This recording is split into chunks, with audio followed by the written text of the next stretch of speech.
अस्सलाम वालेकुम वरहमतुल्लाहि वबरकातुहू। मैं खालिद नदीम और आप देख रहे हैं मेरा यूट्यूब चैनल। ये देखें, ये हमारी मुर्गी, इसने बच्चे निकाले थे। ये हमारी सील मुर्गी है, बहुत अच्छी, बच्चे बहुत अच्छे निकालती है, लेकिन पालती अच्छा नहीं है। पाँव के नीचे देख के काफ़ी सारे बच्चे एक्सपायर कर देती है।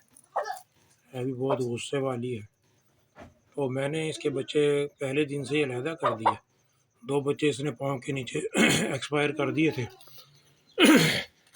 इसलिए मैंने अलहदा कर दिए। कुछ बच्चे मुझे बाज़ार से एक दिन की उम्र के ही मिल गए थे, वो भी ला के साथ छोड़ दिए हैं।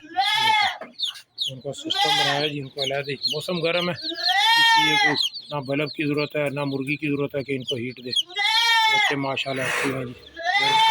ये देखिए, सारे बच्चे बेहतरीन। फीड डाल दी, उनको पानी रख दिया गुड़ वाला। 2 दिन गुड़ वाला पानी देंगे, उसके बाद एक दिन इनको देंगे जी हम पैरासीटामोल वाला पानी। उससे उम्मीद है कि फिर ये बचे रहते हैं। वैक्सीन भी इनको हमने कर दी है, जो आँखों में कतरे डालते हैं। तो ये थी जी हमारी वीडियो, उम्मीद है आपको पसंद आई होगी। अस्सलाम वालेकुम वरहमतुल्लाहि वबरकातुहू।